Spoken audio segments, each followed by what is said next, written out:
throwing away our clothes so we can try to fit everything in one bag, because traveling with two 500-pound suitcases is just not going to be practical for the rest of our trip. And hello, I didn't even say hello this morning. We are leaving Iceland today. We're returning the van in about an hour. So we're just gonna go out and get some lunch. And today is just gonna be a travel day, a highly stressful travel day. Our flight doesn't leave until 11 at night. We get to London at 2 a.m. All the hotels are sold out. All the rental cars are sold out. So we're gonna try to figure this one out. So we're not homeless when we get to London. Okay, so this is our van tour.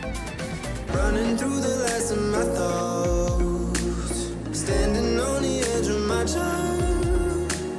Everything I know will be gone in a minute, and that's alright, alright, 'cause I'm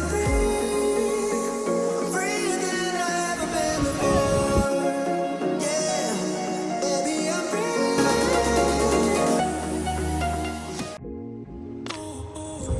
Here's our bed area. This comes up into a table with just these benches around it, but we never had that up the entire time. It was just easier to always have the bed made out. So at night we would just lay out all the blankets and pillows, and this would be our bed. And then and then up here is another bed that we actually never really ended up using. The kids played up there a little bit, but this does not move. It stays here the entire time. So we mostly used it as storage. Over here we have our little kitchen area. So we have two little gas burners, and then the drawers here for storage. Sink with water. There's chargers back here. This is the heat for when you have the car off. The heat comes out right here. The water is stored right here. We did have to refill this up with water a couple times. And yeah, and then that's the front. Oh yeah, this is the fridge. It's very, very small. You have to be selective with what you want to keep in here, but it does keep things very cold, and it will even freeze them. You can control the temperature right here. So yeah, that's about it. Yep, there are two seat belts back here. Yep, there's your seat belt. Oh yep, and here's the front, the cockpit as we've called it. It comes with an iPad for navigation, and there are 3 seats with seat belts up there.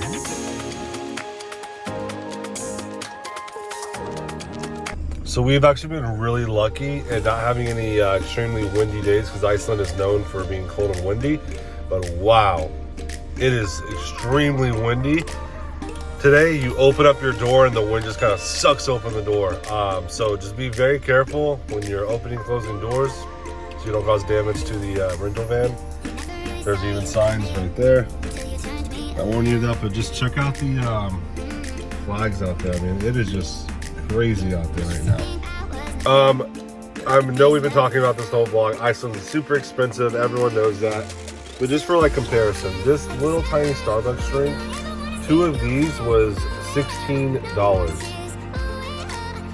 So make sure you bring a lot of money to Iceland. We made it back to the van place, and we're just returning the van right now, and then get a shuttle back to the airport. And when we get back to the airport, we will give our thoughts on taking toddlers on a journey around Iceland in a camper van.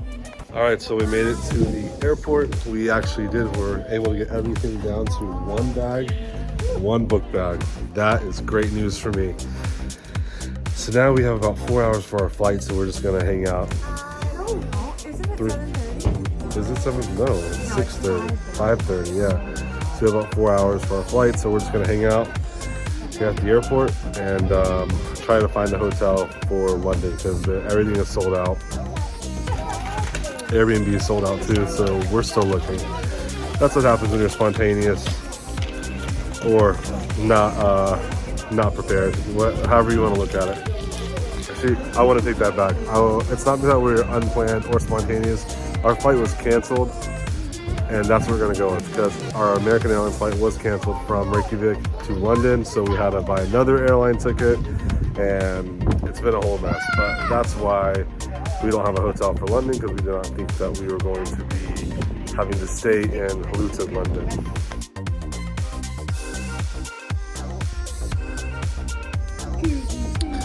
All right, we are just waiting on our flight.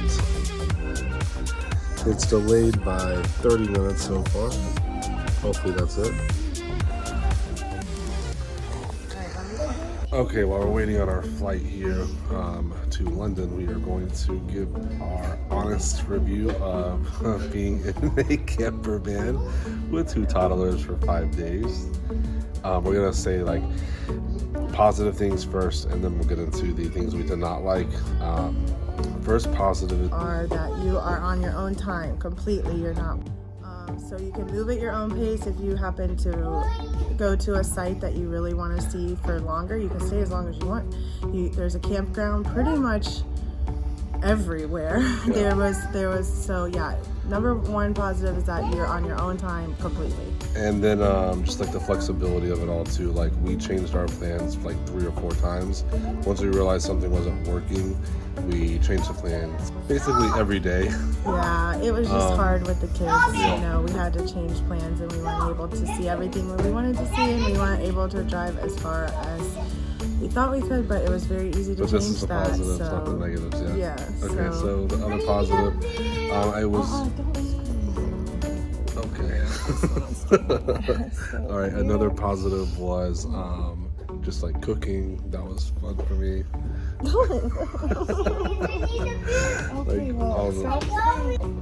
Okay, we're back.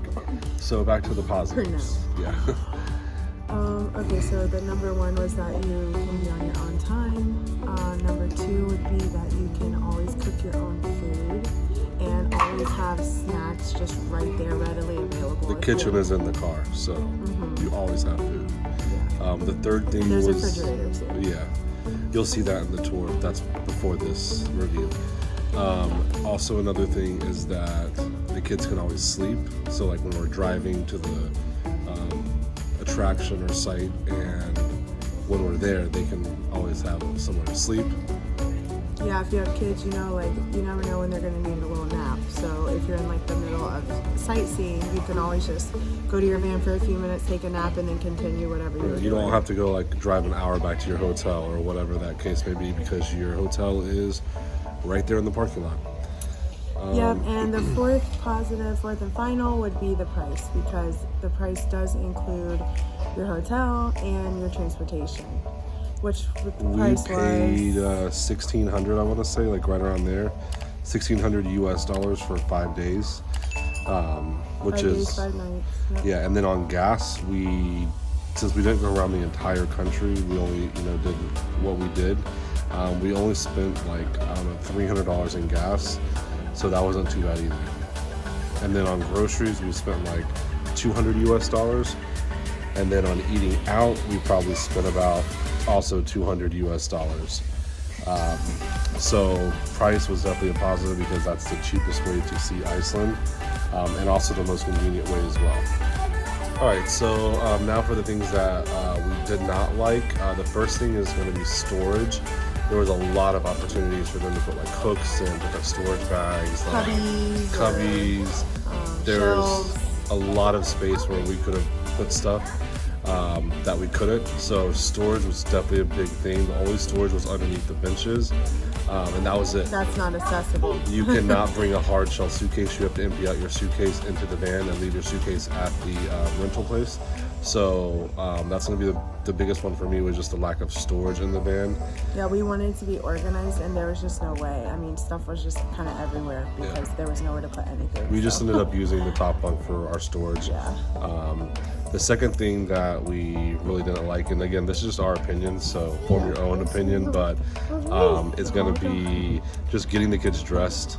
So hard getting everyone dressed in layers and ready to go. And then when everyone came back to the van wet, Like when we pulled into the campsite, for example, the kids couldn't just jump out of the van and go to the playground. Go play, it was a whole yeah. process to get them ready, and that was like the biggest thing. That was like one of the biggest things for us, but that's not had really nothing to do with the van per yeah, se, that was but just us just having traveling with little toddlers. kids. And Okay, and something else that we did not like was the GPS system that they provided. Turned us down, as you saw in our day one video. the scariest road of our Yeah, lives. F roads. And they told us there was a way in settings to We did that. take it off, and it was already off, and it still took us down the F roads. Also, just in general, you have to have basically your GPS on your phone and your GPS on the van both going, and then just kind of cross-check them, because a lot of times they both tell you two different things. So you want to see which one is taking you in the right direction. So just navigating in general was also a challenge. Yeah, and you're on your own out there, really. Yeah, But they good. do have a feature where you can message them if you have any questions, but that doesn't help you when you don't know where you are. Right. But overall, though, I had a great time. It was a really It was a fun. good It was an experience. experience. It was a once-in-a-lifetime experience, and I'm grateful. And if you want to do the whole ring road and you want to see the whole country, it's kind of the only way to go. It's definitely the best way to go because you can get there without having to to worry about travel hours. hotels, and Right. you don't have to make reservations at the campsite. That's another positive thing. You can just kind of show up to the campsite. Yeah. You can, if you get tired, you can just pull over at the nearest campsite, and on the tablet they give you, there's a feature where you can just hit find nearest campsite to me, and it will take you straight there. So there was always a campsite within 10 miles of you, no matter where you And were. the campsites were all nice. I mean, Yeah. they all had a place to wash your dishes, which I loved because it was hard to wash the dishes in the van. Overall, we enjoyed it. It was a once-in-a-lifetime experience. If you have any questions about traveling to Iceland with toddlers or just traveling to Iceland in general. Okay. Yeah, or traveling in the van with kids or anything like that, we've got an answer, I promise you. Just drop it down below in the comment section, and we will answer any questions that you have for us. Thanks for watching. Hit that subscribe button if you haven't already, and that like button for us. And we will see you on our next adventure.